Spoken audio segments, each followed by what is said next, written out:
Jinping से मिलते ही बदले बाइडेन के सुर। इजराइल से कहा भूल कर भी ना करे गाजा पर कब्जा करने की गलती।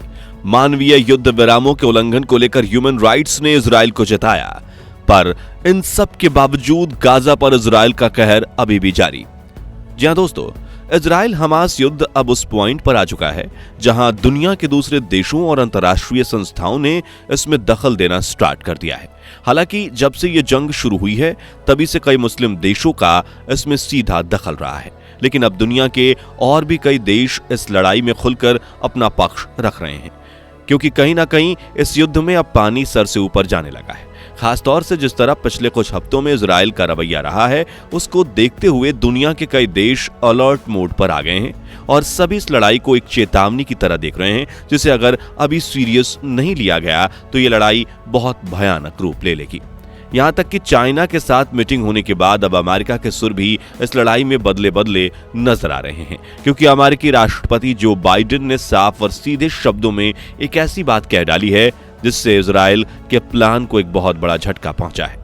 अब अमेरिका की तरफ से इजराइल को क्या कहा गया है, क्या वजह है कि दुनिया के सभी देश अब इस लड़ाई को ज्यादा सीरियसली ले रहे हैं, और क्यों इतना सब होने के बाद भी इजराइल गाजा पर अटैक करना बंद नहीं कर रहा है, ये सब कुछ आज हम आपको इस वीडियो में बताने वाले हैं, इसलिए बिना स्किप किए इसे अंत तक जरूर देखिएगा। साथ ही अगर आप चैनल पर नए हैं तो ऐसे ही अपडेट्स पाने के लिए सब्सक्राइब करना बिल्कुल भी ना भूलें।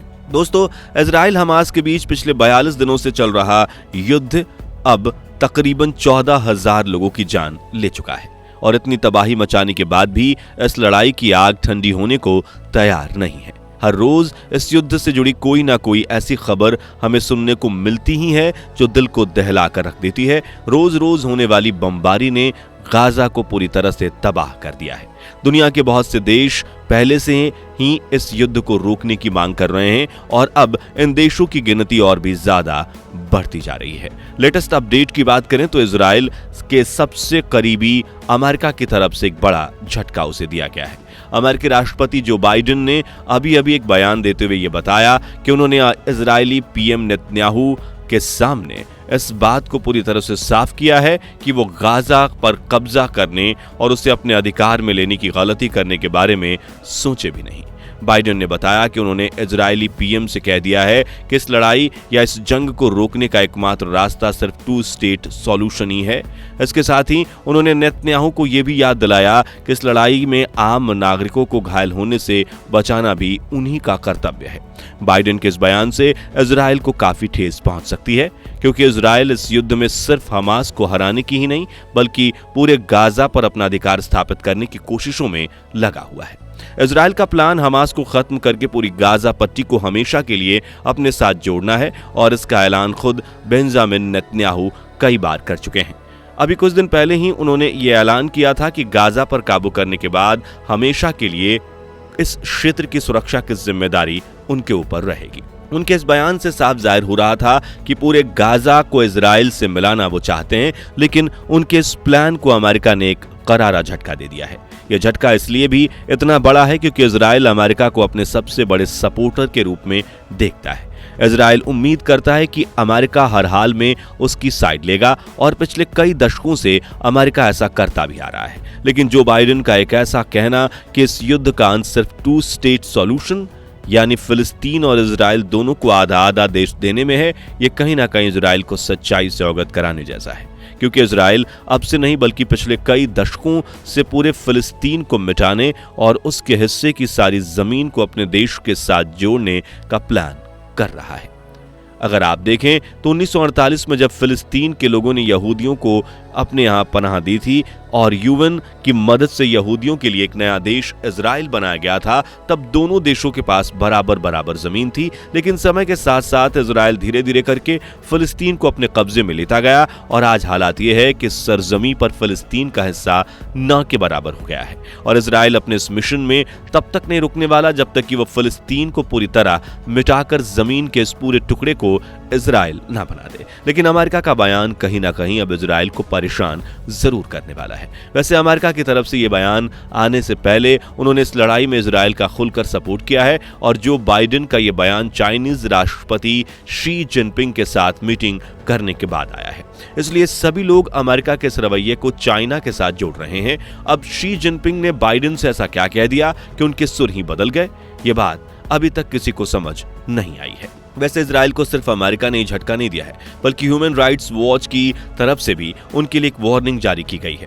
दरअसल गाजा में हो रहे नरसंहार को देखते हुए खासतौर से इस लड़ाई में मासूम बच्चों को जिस तरह से निशाना बनाया गया है, उसे मद्देनजर रखते हुए यूएन सिक्योरिटी काउंसिल ने पूरी गाजा पट्टी में तत्काल और लंबा मानवीय युद्ध विराम जारी करने को कहा है। लेकिन इजराइल यूएन के इस आदेश का खुलेआम उल्लंघन कर रहा है, क्योंकि उसकी तरफ से युद्ध को रोकने या सीज फायर करने की दिशा में अभी तक कोई कदम नहीं उठाया गया है। इजरायली सेना गाजा पर अभी भी वैसे ही अटैक कर रही है जैसे इस युद्ध की शुरुआत में उन्होंने किया था।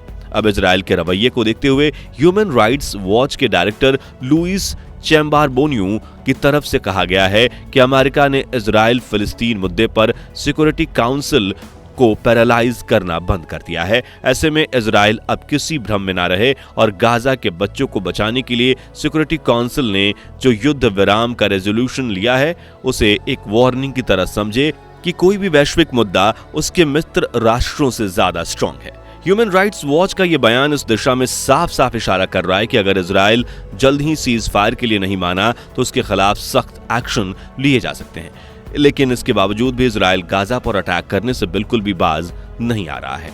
जानकारी के लिए बता दें कि इजराइल इस समय आसमान से हमला करने के साथ ही जमीन से भी गाजा को तोड़ने की कोशिश में लगा हुआ है। इजराइल की वायुसेना हर रोज अलग अलग इलाकों पर बमबारी करती है और नीचे पैदल सैनिक भिन्न भिन्न लोकेशंस पर रेड मारकर गाजा की लाइफ को नर्क बनाने का काम कर रहे हैं। इजराइल की सेना ने उत्तरी गाजा को पूरी तरह से बर्बाद कर दिया है, इतना कि वहां रहने वाले लोग अब वहां से पलायन करके दक्षिणी गाजा में शिफ्ट हो रहे हैं।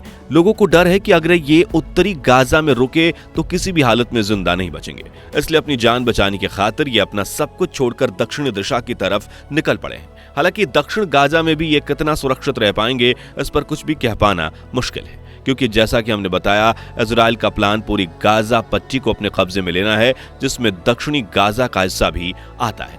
ऐसे में जाहिर सी बात है कि दूसरे क्षेत्रों को जीतने के बाद इजरायली सेना दक्षिण के हिस्से को भी अपना निशाना जरूर बनाएगी। बल्कि कुछ रिपोर्ट्स की माने तो इजरायली सैनिकों ने दक्षिण पर वॉर करना शुरू भी कर दिया है और धीरे धीरे करके अब वो अपने हमले के दायरे को बढ़ाते जा रहे हैं। खासतौर से अस्पतालों को इजराइल ने अपना मुख्य टारगेट बनाया हुआ है। अभी ये वीडियो बनाने के दौरान ही इजराइल वायुसेना ने अल अहली अरब अस्पताल के नजदीक एयर स्ट्राइक की है, यानी कि इस हॉस्पिटल को लगभग पूरी तरह से तबाह करने के बाद भी इजरायली सैनिकों ने इसका पीछा नहीं छोड़ा है। अभी भी हॉस्पिटल पर हमले किए जा रहे हैं। वैसे जो नहीं जानते उन्हें बता दें कि इस जंग में इजराइल ने सबसे पहले गाजा के अल अहली अरब हॉस्पिटल को ही अपना निशाना बनाया था। उस हवाई हमले में हॉस्पिटल में लगभग पूरी तरह से तबाही मची थी। तकरीबन 800 लोगों ने अपनी जान गंवा दी थी। उस हमले के चलते इजराइल को काफी घेरा गया था और दुनिया भर में इसकी आलोचना हुई थी, लेकिन इजराइल ने उस सब की कोई परवाह नहीं की और गाजा के हेल्थ केयर सिस्टम को निशाना बनाना जारी रखा। अल अहली अरब के बाद इजराइल ने और भी कई हॉस्पिटल्स को अपना निशाना बनाया, जिसमें अल शिफा हॉस्पिटल का नाम सबसे ऊपर आता है। कभी वायुसेना की एयर स्ट्राइक तो कभी जमीनी सेना की रेड्स से इजराइल ने गाजा के हेल्थ केयर सिस्टम को तोड़ने की हर संभव कोशिश की है और वो इसमें काफी हद तक कामयाब भी रहा है, क्योंकि WHO की रिपोर्ट के मुताबिक इस जंग में गाजा पट्टी के 50% से ज्यादा अस्पतालों को बर्बाद किया जा चुका है और इजराइल अभी भी रुकने को तैयार नहीं है। दुनिया के कई देशों और संस्थाओं से धमकी व वार्निंग मिलने के बाद भी इजराइल ने वही आक्रामक रवैया अपनाया हुआ है। ऐसे में बहुत ज्यादा चांसेस हैं कि आने वाले समय में इजराइल को सिर्फ हमास ही नहीं बल्कि और भी कई दुश्मनों से निपटना पड़े। वैसे आपको क्या लगता है, सिक्योरिटी काउंसिल की बात मानकर इजराइल को सीज फायर करना चाहिए या नहीं? कमेंट करके अपनी राय जरूर शेयर करें। बाकी दोस्तों, आज की हमारी इस वीडियो में बस इतना ही था। वीडियो अच्छी लगी हो तो इसे लाइक और शेयर जरूर करना और अगर आप हमारे फेसबुक पेज पर नए हैं तो पेज को फॉलो करें और मिलते हैं जल्दी एक और इंटरेस्टिंग वीडियो में। तब तक के लिए गुड बाय, जय हिंद।